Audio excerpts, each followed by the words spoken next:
Então, já temos aqui muito bem descrito nossa estatística, que é um estimador. Estimador P-chapéu. E nós vamos, então, fazer um teste de hipóteses para P, que é a proporção, não é, na população. Ok? Então, já descrevemos o que? P, o seu estimador, que é P-chapéu, a gente já sabe. Então, já temos elementos para fazer um teste de hipótese sobre P. Então, P é a proporção na população e temos uma afirmação feita sobre P. Alguém falou algo sobre P, ok? Alguém foi lá nas redes sociais e pôs P é igual a tanto. Por exemplo, Luciano. Faça um exemplo. População de eleitores que vai votar no Nunes, São Paulo. Que vai votar? No Nunes? Nunes? Ah, eu pensei que era votar nulo. Então, tem uma afirmação feita sobre P, que é a proporção de votantes no candidato lá, né? Número 15. 54%. Então, afirma-se que P igual a 54%. Se afirma. Mas eu quero saber se isso é verdade. Será que é verdade? Será que essa é uma afirmação eleitoreira? É uma afirmação, né, simplesmente marketing, certo? Então, eu quero saber se isso é verdade. Então, vamos fazer o nosso teste de hipótese, porque temos dúvidas. Então, o primeiro passo para o teste de hipótese é a formulação das hipóteses. H0 e H1. Como é que nós vamos formular essas hipóteses?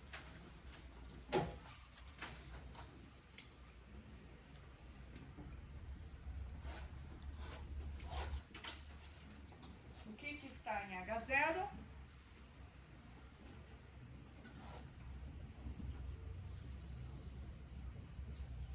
Que é 54% mesmo a intenção de voto do candidato mesmo. E H1 Diferente. é que... Hã? É menor ou igual. Menor, não é igual, mas menor. Por que eu falo que é menor? É menor? É isso que eu quero testar? Diferente. Você vai ganhar isso. Hã? Você vai ganhar isso. Não posso- Então, por que eu não posso pôr maior? A hipótese H0, P igual a 0,54. Hipótese nula, qual é a minha suspeita? Qual é a suspeita? Suspeita que é menor. Não pode ser Claro, que é porque diferente. se fosse maior, se eu tenho suspeita que era maior, eu não vou fazer nem teste. Eu estou super satisfeita, porque o outro resultado é favorável. Vou gastar dinheiro fazendo teste? Não, tá ótimo. Então, eu suspeito que não seja. Veja, o menor aqui, na verdade, eu deveria pôr, inclusive, menor o quê? A suspeita menor que 0,54 também não é um... Eu não iria para um teste, não. Eu iria para um teste para saber se é menor que 50%, ou seja, ele não vai ser eleito. Ok? Só iria, mas o Luciano tem grana, ele tem como financiar pesquisa, como contratar bons estatísticos, então ele quer saber, né, se essa afirmação é verdadeira ou não, ok? Então, foi feita, o que eu estou dizendo, na realidade, isso daqui não é um bom motivo para fazer um teste. Tá? Bom, esse foi o primeiro passo. O segundo passo, estatística de teste. Então, qual é a minha estatística de teste? P-chapéu. Então, P-chapéu é a nossa estatística de teste. Então, P-chapéu é aqui que eu vou definir qual é a distribuição amostral de P-chapéu. Então, como é que nós vimos em método Zoom? Nós vimos que P-chapéu pode ser aproximado por uma normal. Lembra? Com uma amostra suficientemente grande, P-chapéu vai ter distribuição aproximada normal. Com quais parâmetros? Parâmetros, né, sobre H0 verdadeiro. Então, vai ser o parâmetro P0, que é aquilo que se afirmou na hipótese nula, e variância P0, 1 menos P0 sobre N. Então, esse vai ser, assim nós vimos na nossa, como chama? Em métodos, ok? Terceiro passo, critério de decisão. No critério de decisão, então, se eu estou falando numa normal, então eu vou lá na distribuição normal, vou lá na normal. Vai ser difícil hoje, eu estou sem. Então, eu vou falar que P-chapéu é descrito por uma normal com parâmetros P0 e P0 vezes 1 menos P0 sobre N, sob a hipótese de H0 verdadeira, ok? Então, aqui eu tenho um teste unilateral à esquerda. Então, aqui, se H0 é verdadeira, essa seria, então, a distribuição de P-chapéu. P0 é a média, não é isso? Expectância. Então, aqui, nós vamos definir uma área alfa, que vai ser o nosso nível de significância, e nós vamos falar qual é o P-chapéu crítico. Lembram? Isso daqui a gente pode, então, ver uma Z, que é uma normal 0,1, e ver qual o valor na Z que corresponde à mesma área de P-chapéu crítico. Aqui seria, então, o nosso Z crítico. Certo? Lembrando que, se é normal, o Z vai ser calculado dessa forma. P-chapéu menos P0, lembra? Dividido, então, por raiz quadrada de P0 menos P0.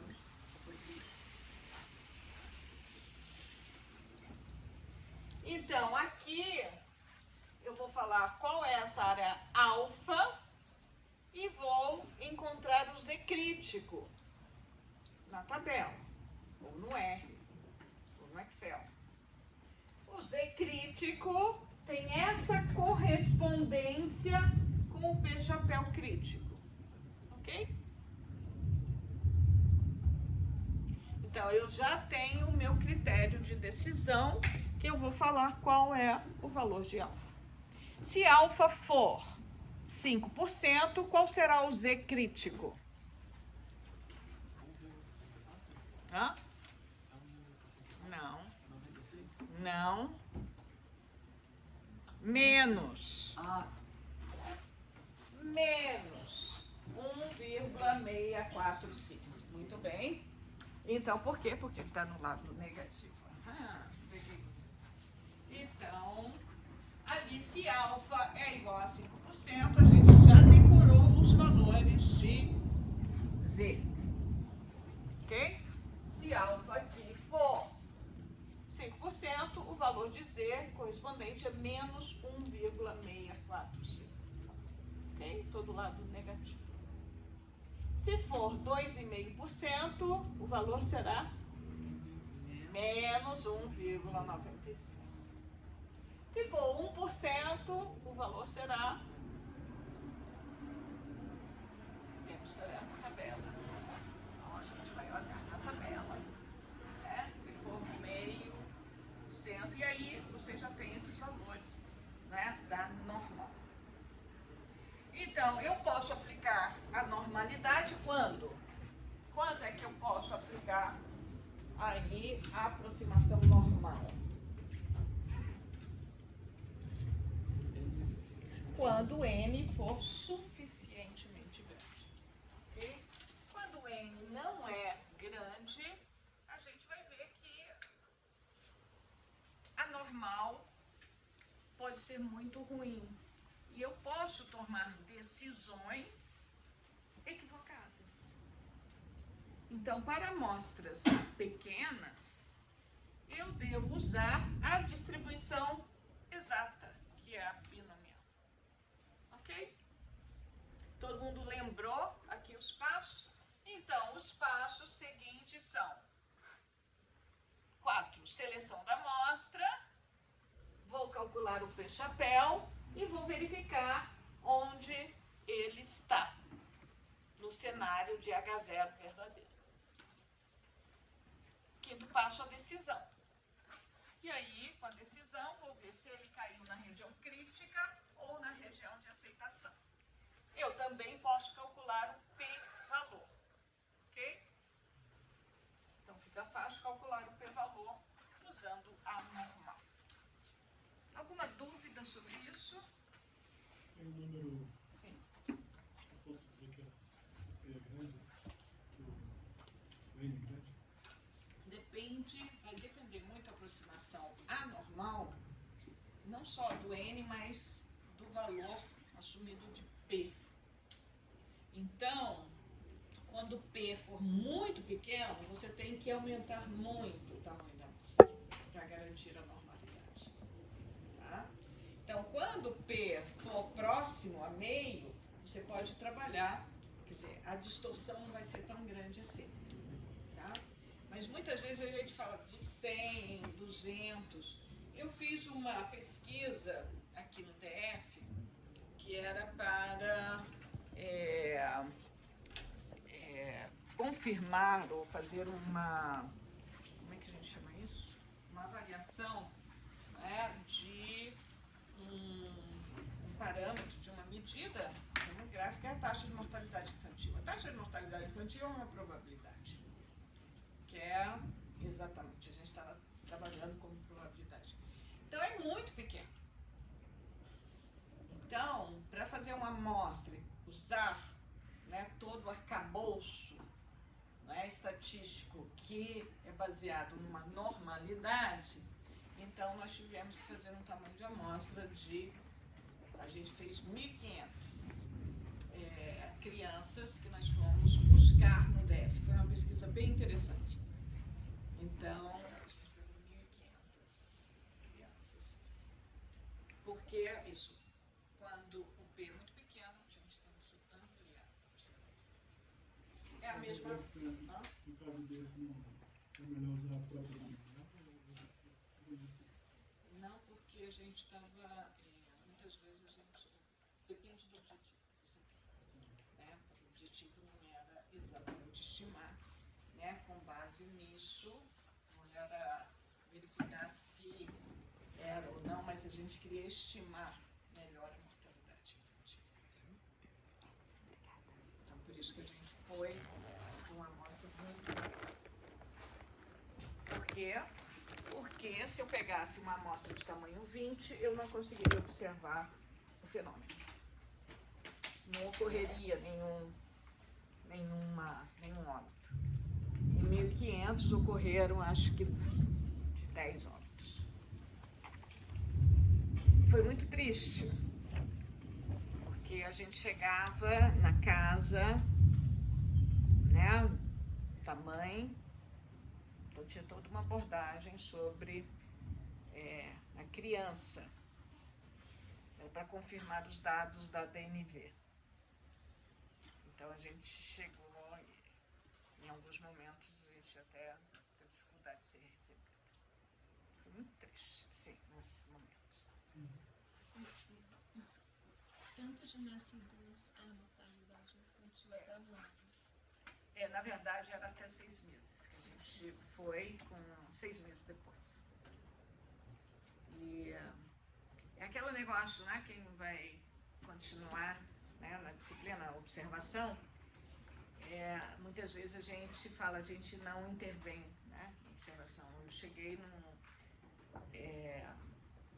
na divisa, quase com Formosa, na área rural, e a criança tinha sido internada, e então eu consegui, me solidarizei, né? Falei, não posso, eu tenho que pedir para os meus colegas da medicina atender essa criança aqui na UNGAP. E foi, olha, o atendimento foi. Aí a mãe me liga, olha, ele tem que ir até lá para marcar a consulta para ver. Eu falei, não tem condições, como é que vem aqui para marcar para voltar para lá? Tem umas coisas, sabe, que você tem protocolos, como é que você vem e não vai ser atendido? Olha, as coisas assim que eu não dou conta nessa vida. Você vai fazer pesquisa e tal. Ok, até aí. Então eu vou. Agora nós vamos ver como fazer um teste para a proporção da população usando a distribuição exata binomial. Até aqui vocês sabem muito bem, né? Fizemos usando a aproximação normal. Agora vamos usar a binomial. Vou apagar aqui. Por favor, podem ligar. Nosso. Não sabe tudo aqui. Na frente, né? Aqui, ó, nesse. Aqui, ó. Isso.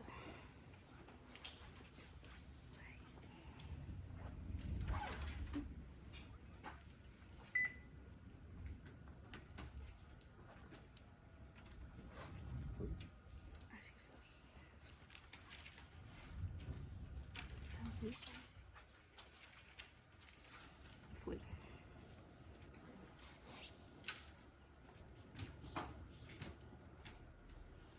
Essa pesquisa nunca mais foram os estudantes, mas a gente entrou na área de tráfego, foi assim, foi muito difícil. O administrador de Planaltina falou, professora, a senhora, 4 horas da tarde, tira todos os seus estudantes daqui do campo. Teve área que a gente não conseguiu entrar, né? Foi no Pombal, Hã? foi no Pombal. Não, isso já faz muito tempo, né? Acho que era Arapuanga mesmo. Hoje está bem, né? Bem mais. A gente teve problema para entrar em Braslândia, na área de tráfego.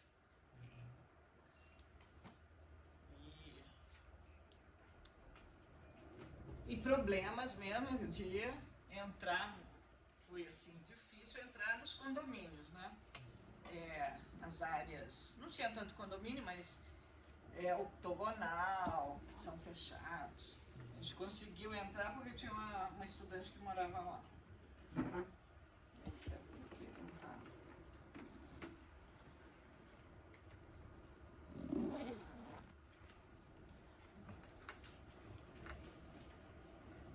Aqui tem hora que...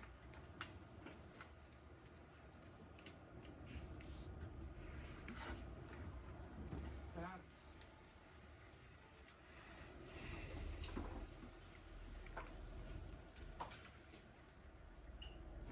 Por que não? Fonte detectada. Ah, ok.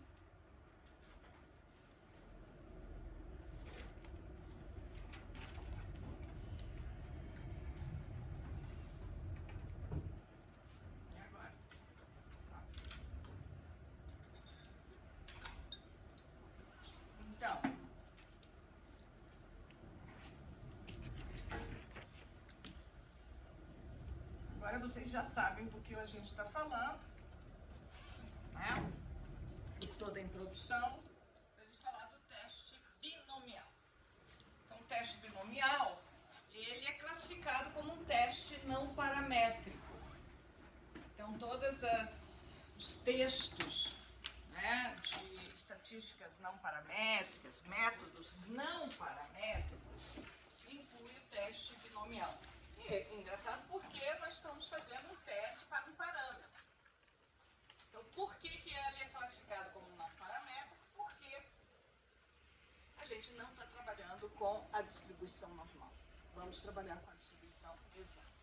Então, eu coloquei um texto para vocês, né, sobre métodos ou ferramentas não paramétricas. O que são essas ferramentas? São chamadas também de técnicas que não exigem um pressuposto de uma distribuição de probabilidade. Porque vocês vão ver aí no curso de vocês que grande parte das ferramentas estatísticas vão ter um pressuposto de que você tem uma normalidade. Os dados seguem o normal. Ou eu vou buscar uma transformação dos dados de tal forma que eu tenho uma normalidade. Ou os erros, né, do modelo têm que ter uma distribuição normal. Então, sempre eu estou me referindo a algum modelo probabilístico. Nos métodos não paramétricos, a gente não tem essa preocupação do modelo probabilístico que vai descrever essa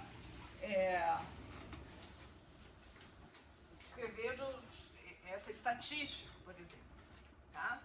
Então, muitas vezes nós vamos ter aí, né, a dedução exata, o cálculo da distribuição amostral mesmo, sem ter uma referência a um modelo probabilístico, né, como a gente faz, né, usando a normal, ok? E nós vamos introduzir essas ferramentas ao longo dessa disciplina. Então, essa disciplina,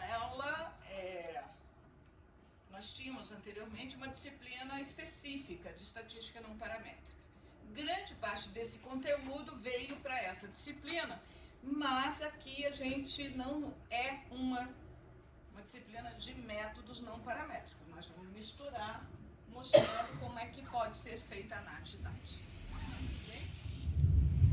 Então, o que é, né, aqui voltando, né, a situação que eu tenho uma amostra aleatória simples e os resultados são classificados em duas classes, 0 ou 1.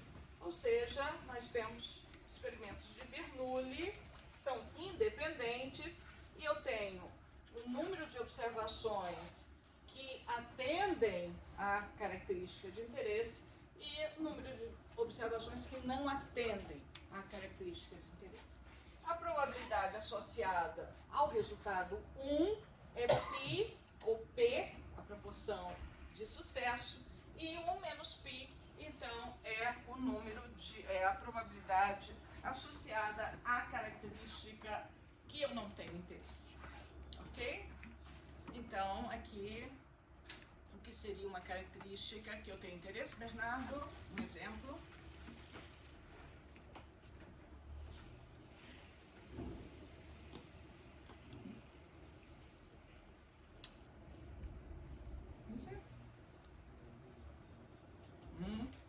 Alguém dá cola para ele, por favor. Humberto, sopre. Repete aí que você pediu. Ah, não repito. Eu acho que usaram não, usaram. Pode ser usado, muito interessante. Aliás, eu fiz uma pesquisa sobre isso. A gente viu a questão de acuidade visual entre idosos, mas era uma pergunta assim, aliás, é da PIDAD. E a gente usou isso. Gente, eu dei umas 4 ou 5 entrevistas sobre isso, porque tem uma diferença, e a que entre idosos, uma proporção muito maior de idosos nas áreas periféricas tem necessidade, né, tem problemas de visão do que na área mais nobre da cidade. Então tem uma questão de desigualdades aí. Talvez seja pelo acesso, você não tem, né, uma, como é que é? Acolhimento?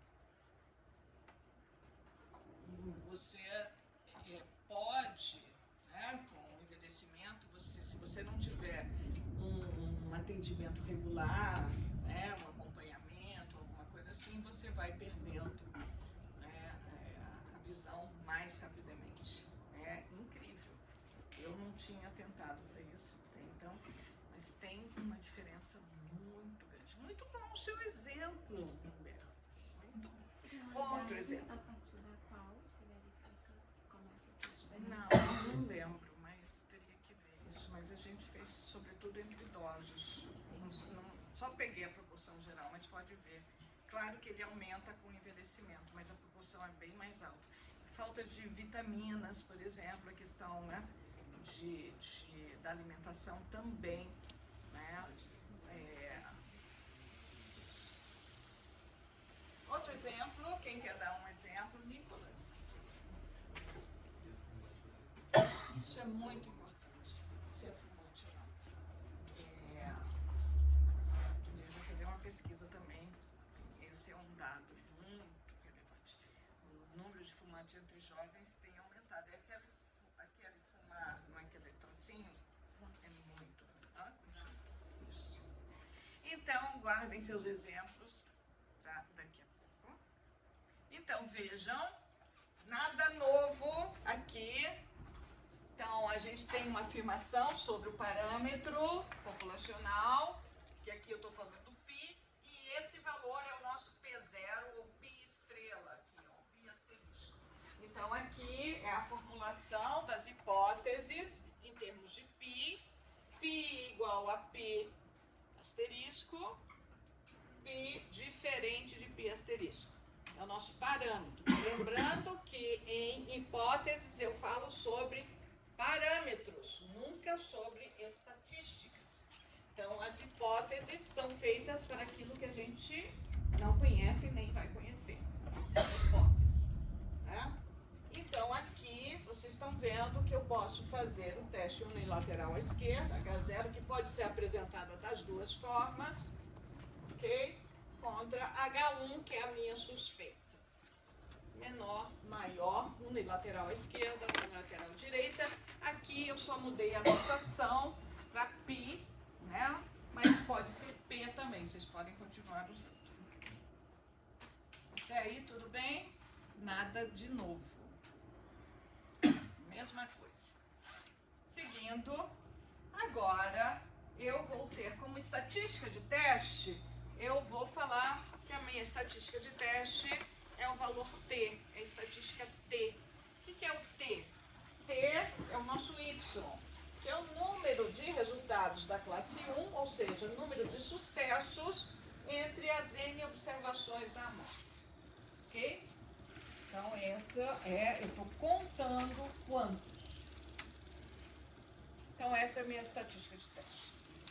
E eu sei que sobre H0, T, que antes eu ia chamar de Y, é binomial com N, os parâmetros N, e π igual a π0, ou π estrela, ou P igual a P0. Ok? Sim. Então, a estatística T não tem nada a ver com a T-Student?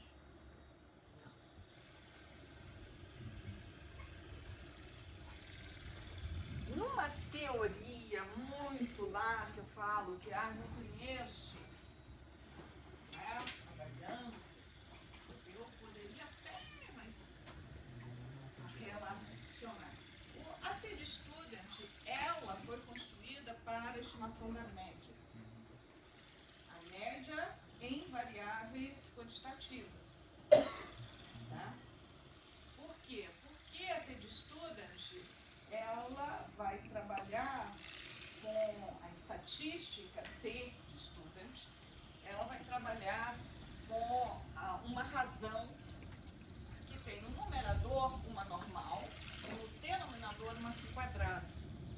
Então, o denominador para ser quadrado, x tem que ser normal. Então, vocês estão vendo que numa proporção, x é Bernoulli. Tá? Então, por isso que não é adequado eu trabalhar com a estudante, mesmo P-chapéu sendo uma média. No limite, você pode até falar, é uma média e tal, para estimar. Mas aqui é o contrário que nós estamos fazendo. Nós estamos, então, usando a distribuição exata de P-chapéu. Não é? Na verdade, em vez de trabalhar com P-chapéu, eu estou trabalhando com o numerador de P-chapéu. O numerador de P-chapéu, que é o número de sucessos em N repetições. Tá? Aqui tanto faz, mas para o teste binomial vai ficar mais fácil quando eu trabalhar, em vez de trabalhar com proporção, trabalhar com o numerador da proporção. Certo? Então, vejam que aqui eu estou falando de T, por quê? Porque nós vamos olhar a tabela da binomial, e na tabela da binomial, como nós vamos ver, nós temos os valores de Y, que contam o número de sucessos em N repetições. E que se referem também aos valores de T, que é o numerador da proporção. Ok, aqui? Sim? Tem alguma dúvida ainda, Davi? Dúvidas? Gustavo, Bernardo, Gabriel. Porque eu estou usando a notação do Conover. Então, muita coisa eu vou usar a notação do Conover. E que, de certa forma, o Bussab também usa de vez em quando, porque o nosso parâmetro, em termos mais genéricos, é o θ. E a sua correspondente estatística é o T. Entendeu? Então, T é a estatística e θ é o parâmetro. Somente por isso. Mas você pode chamar de Y se você acha mais íntimo para você. Então, chame de Y. Não tem nenhum problema. Ok? Eu estou seguindo aqui. Essa é uma transparência que eu fiz usando o Conover. E eu deixei para vocês, lá no Aprender, nós vamos passar, né? Também hoje, vou passar para vocês, o capítulo 3 do livro do Conover, 3 ou 4, que é tudo sobre a binomial. E façam todos os exercícios desse capítulo, porque um ou dois deles vai cair na prova que acontecerá no dia 11 de dezembro. A nossa primeira prova será no dia 11 de dezembro. Já anotaram? É um dia muito auspicioso, porque 11 do 12. Vocês estão vendo? Olha, vai em crescente. Não tão bonitinha essa data. Não é? Estão satisfeitos? Às 14 horas. 11 do 12, a partir das 13, começando às 14. Olha, tá ótimo, ó. Todos tiraram 10 e 11 do 12. Todo mundo tirar, tá? 10. Muito bem. Todo mundo tirará 10. Uma prova que pode valer até 15 pontos. 15? Nossa, é demais, né? Então vamos reduzir. Vamos reduzir, vamos reduzir. Vamos tirar 11 tá massa. 11, tá bom. Ou 13. Olha, 10, vai tirar no 11, 12 e uma prova valendo 13. Começando às 14 horas. Ai, tá muito. Ok? Tá bom. Olha, ela tá gravando. Você começa às 14 e aí vai crescendo, Nossa, bem antes. Sensacional. Eu me convenci. De 12, aí 13, 14 começa e vai. Vamos ficar aqui até às 18. Até às 16. Muito bem. Então,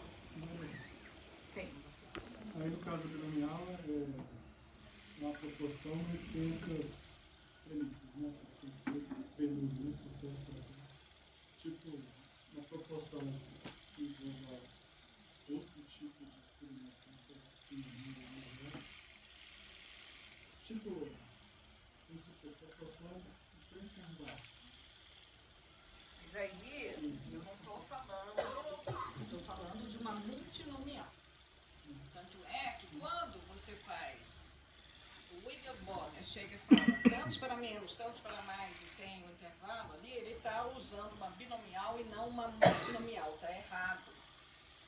Porque o modelo que vai descrever a escolha é uma multinomial. Aqui nós estamos falando de uma binomial, é uma proporção e eu tenho somente 2 possibilidades, 0 ou 1, eu não tenho 3 possibilidades.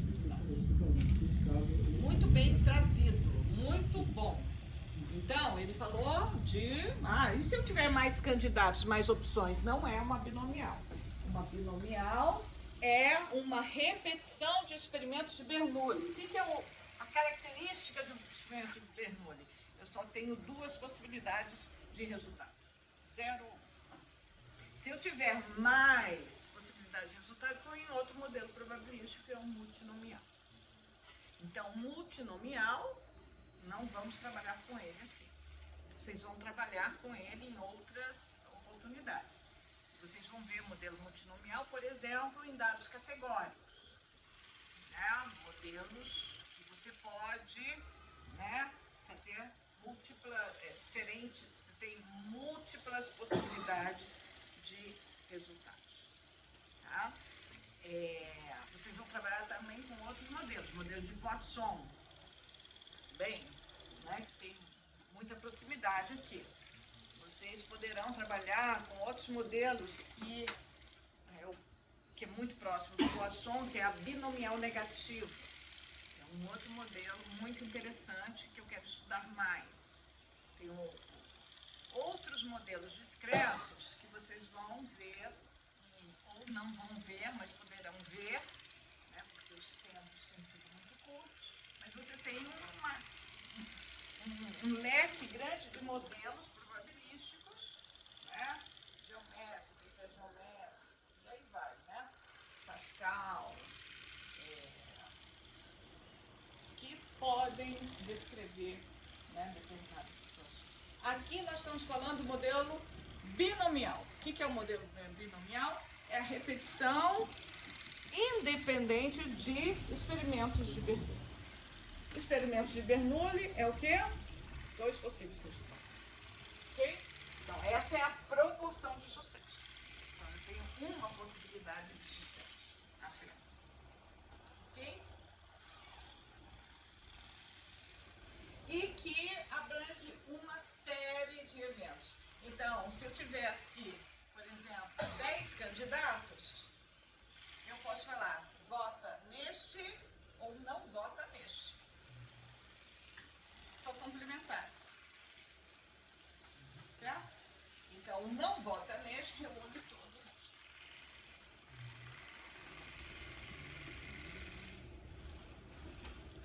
Então, eu posso fazer um teste de hipótese para um primeiro turno. Fulano vai ser eleito? Então, qual é a minha hipótese nula? Para ser eleito, ele tem que ter 50% ou mais. Mas eu estou com medo que ele não seja eleito. Então, vou ver se a suspeita é que menor. Então, vou ver se realmente ele tem. Ok? Então, a gente falou da estatística de teste e agora o terceiro passo é meu critério de decisão. Meu critério de decisão, e aqui a gente vai começar a mexer com a binomial, que vai ser um pouquinho diferente. Então, como a normal é contínua, eu falo 5%, eu tenho uma área. E eu vou lá e tenho um valor no contradomínio da variável aleatória contínua, um valor 1,645. O valor 1,96. Você são valores da normal 01. Por exemplo, aqui não, eu estou com uma variável aleatória discreta, que são valores resultados de uma contagem. Quantos elementos tem o atributo de interesse? Ok? Então, o nível de significância do teste alfa, ele é atribuído, mas o valor real, isso aqui o alfa é aproximado, o valor real vai ser dado pela distribuição binomial. Então, como T é uma variável aleatória discreta, alfa será sempre aproximado. Então, eu falo 5%, mas na verdade não é 5%. Então, o Conover fala que o nível de significância, quando a gente atribui, é conservador. Na verdade, quando eu for olhar na tabela, eu vou ver até 5%. Mas qual é o valor real quando eu estabeleço o meu critério de decisão? Ok? Então, eu vou estabelecer um critério de decisão em valores para T. Os valores para T têm que ser valores discretos. Então, eu não posso falar, olha, vou jogar uma moeda para ver se a moeda é honesta. Então, se sair 3,65 caras, não pode ser. Tem que ser 3 ou 4. Onde que eu fui?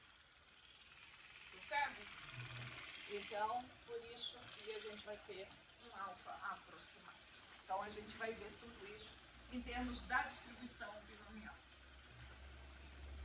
Então, vejam, num teste bilateral, eu vou, então, buscar na tabela da binomial T1 e T2 tais que, na tabela da binomial, tem um valor y genérico lá, tá? Eu vou ver se y menor ou igual a T1, um valor para a minha estatística de teste, de tal forma que ele seja aproximado a alfa sobre 2. Não é isso que a gente faz? A alfa divide alfa sobre 2, alfa sobre 2. Então, eu vou ver qual é o valor na tabela binomial que eu tenha, né, um alfa sobre 2, até alfa sobre 1, não pode ultrapassar. Ok? E eu vou ver na tabela da binomial um valor para T2, eu não tenho T1 e T2, mas bilateral, então da parte superior, tal que 1 menos alfa sobre 2